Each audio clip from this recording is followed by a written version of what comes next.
Olá, tudo bem? Seja bem-vindo, seja bem-vinda ao meu canal Cromos. Antes de eu refletir com você sobre o tema aqui, dê um like, se inscreva aqui no meu canal. Eu sou Reverendo Eugênio Kennedy, pastor da Terceira Igreja Presbiteriana aqui em Montes Claros. Estamos vivendo um momento difícil de pandemia e eu havia feito 2 vídeos comentando sobre a Santa Ceia online e o princípio regulador do culto adotado pela Igreja Presbiteriana do Brasil. E eu quero dedicar mais uma vez esta reflexão aos presbíteros, pastores e aos membros da Igreja Presbiteriana do Brasil, aos apologetas, minha opinião quanto a este tema, este assunto que foi discutido também ontem. E na primeira reflexão eu falei a favor, a minha convicção pessoal quanto celebrar o culto online, a Santa Ceia online. E eu utilizei a Bíblia Sagrada, que é a nossa única regra de fé e prática, utilizei o nosso símbolo de fé, a confissão de fé, e também utilizei o nosso manual presbiteriano, e eu argumentei que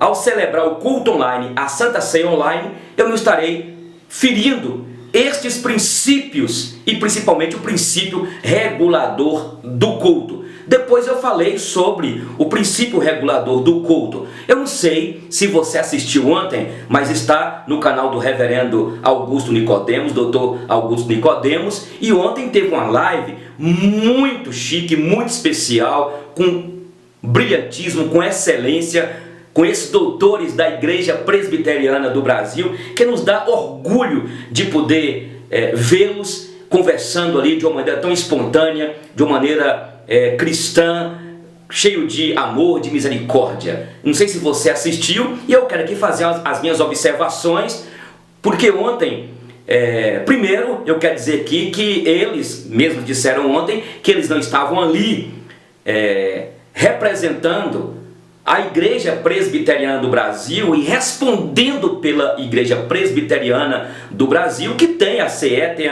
a sua comissão executiva, que representa a nossa igreja enquanto estamos reunidos, não é? E eles foram muito claros quanto a isso. Então, para quem tem celebrado a Santa Ceia e quem não tem celebrado e são contra, as pessoas que são contra ou a favor, temos de entender isso. Eles não estavam ontem lá respondendo pela igreja. Eles viram a live apenas porque alguns pediram para que sanasse algumas dúvidas, porque tem havido aí muito problema no seio da igreja. Eu conheço hoje dezenas e dezenas de pastores presbiterianos, amigos meus também, que estão celebrando a Santa Ceia online. Pois bem, a primeira observação que eu faço é esta. A segunda observação, eu fico impressionado pelo carinho, pelo respeito, pelo equilíbrio, pela maneira como cada um daqueles, tanto o Mauro Meister, como o Heber de Campos, como também o Felipe Fontes. Poxa, Felipe Fontes é uma maravilha.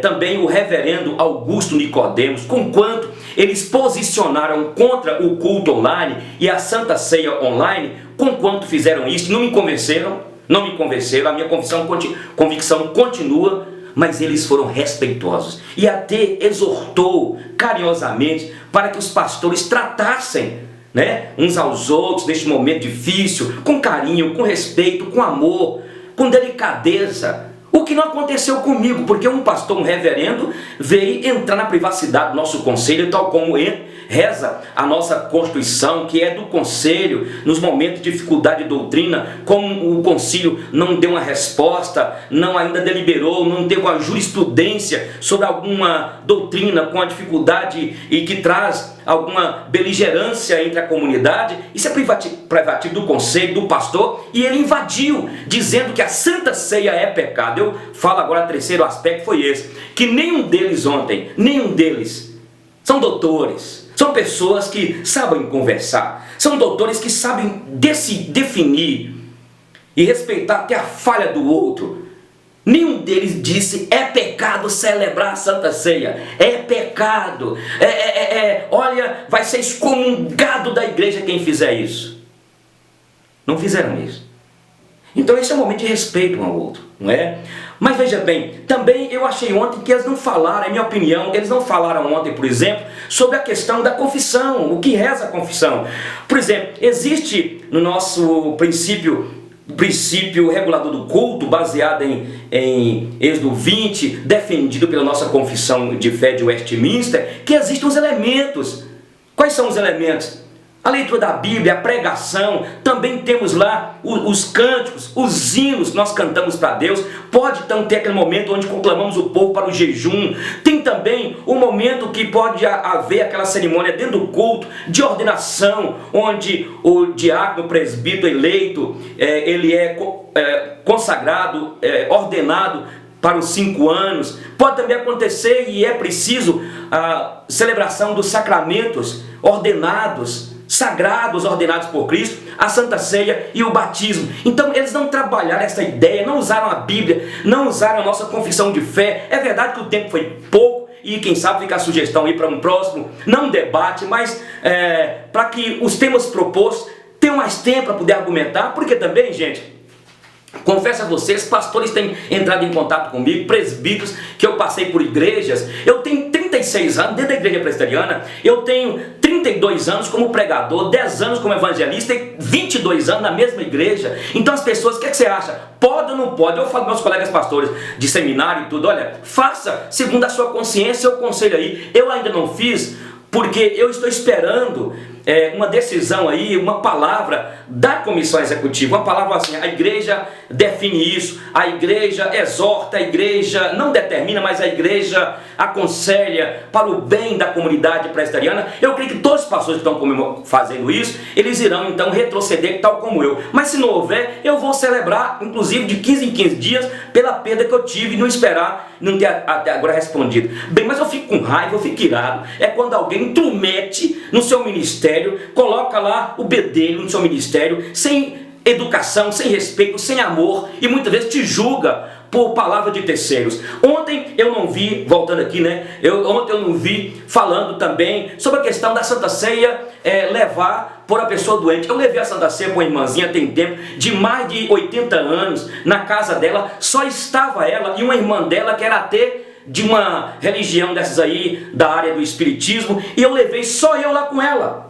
Lá não estava a comunidade, a congregação. Ah, mas é um momento de enfermidade, que ela está sozinha. Agora vem cá, mas e a pandemia agora? E o Covid-19? E como é que fica, por exemplo, eu levei a Santa Ceia para uma pessoa que estava no CTI e teve de um médico acompanhar, porque naquele momento ele pediu para diminuir bastante o pão e não podia dar vinho, tinha que ser suco de uva e mesmo assim só molhar a língua. Mas ele estava sozinho lá. E o que aconteceu com o meu pastor, que foi no presídio da Papuda na época, levar a Santa Ceia para um irmão presbiteriano que estava preso, e lá ele voltou para Jesus e pediu: me dê a Santa Ceia. E o pastor foi lá levar. Como que fica? Ele não procede assim? Vem cá, procede ou não procede?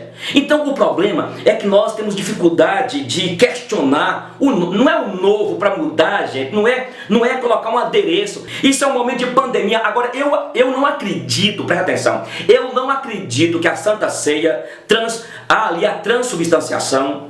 Eu saí do catolicismo há quanto tempo, eu fui coroinha de padre, eu ajudei tanto aos sacerdotes da época, ficava com o sininho lá balançando. Não é também consubstanciação como cria Lutero, e nem tampouco Zwinglio, que ele queria que era apenas em memória. Gente, quando nós reunimos na Santa Ceia, eu creio que o crente é abençoado, não por causa do elemento, mas por causa da presença real de Cristo, seja aqui na minha casa, seja lá na igreja, seja as pessoas estarem aqui, olha, através online. Por isso que eu defendo que deve celebrar a ceia. Tem igual alguns artigos que eu tenho lido, e todos os artigos que eu já li até hoje, nenhum pastor reverendo argumentou que era pecado. Colocou para que não dilua a ceia. Veja depois o meu primeiro vídeo que eu falo sobre isso. Agora veja bem, naquele momento quando o crente toma, permita-me dizer, em Brasília, eu já vi casos na hora da ceia a pessoa ser curada. Não porque ela cria que ali tinha uma questão subjetividade dela, e foi curada a irmã presbiteriana. Agora, porque eu creio que naquele momento a pessoa é abençoada pela fé. E eu não vejo distância. Olha, Paulo mandou disciplinar um irmão lá em Coríntios capítulo 5, porque o irmão então tinha relações sexuais com a madrasta dele. E Paulo, reúna com o meu espírito. Olha, peraí, eu estou com vocês aí. Paulo saiu do corpo. Paulo estava falando da unidade do espírito, gente. Eu fico impressionado com a argumentação simplista de alguns, dizendo: ah, mas se fizer isso, nós estamos dando razão aos desigrejados. Gente, os desigrejados, muitos deles caem daquele texto lá de 1 João, quando diz: saíram do nosso meio porque não são dos nossos. E outros que são dos nossos, é o que diz a nossa confissão de fé. Por um tempo Deus os deixa com a mente entenebrecida, mas no tempo certo a graça irresistível os traz de volta. Entende? Outra simplicidade de alguns dizendo: ah, mas nós estamos dando assim também vazão para os neopentecostais, para os pentecostais. Gente, deixe os pentecostais, neopentecostais ganharem almas para Jesus, e no tempo certo, e a Igreja Presbiteriana do Brasil, preparem a Igreja Presbiteriana do Brasil encher de neopentecostais e pentecostais que vão vir para as nossas igrejas e serão discipulados dentro da doutrina calvinista. Então é isso que eu quero colocar aqui. Gente, eu fico orgulhoso, permita-me dizer isso aqui, de ter pastores doutores como eles. Eu sou fã, por exemplo, do Reverendo Nicodemos, que me ajudou muito, principalmente quanto à questão dos dons espirituais, a contemporaneidade dos dons. Felipe Fontes, Heber de Campos, gente, o Mauro Meister, que doce de pastor é. Gente, eu fico, olha, emocionado. Parabéns, foi bom demais. Mas eu continuo com a minha convicção que o culto online, a Santa Ceia, não fere a nossa confissão de fé, a constituição da nossa igreja, e nem a Bíblia Sagrada, que é a nossa única, infalível, inerrante, imutável, eterna regra de fé e de prática. Um beijo no coração, se inscreva no canal aqui e dê um like. Creio que já está à disposição, você assista, quem não assistiu aí, ontem a live está no canal do Reverendo Augusto Nicodemos. Tchau.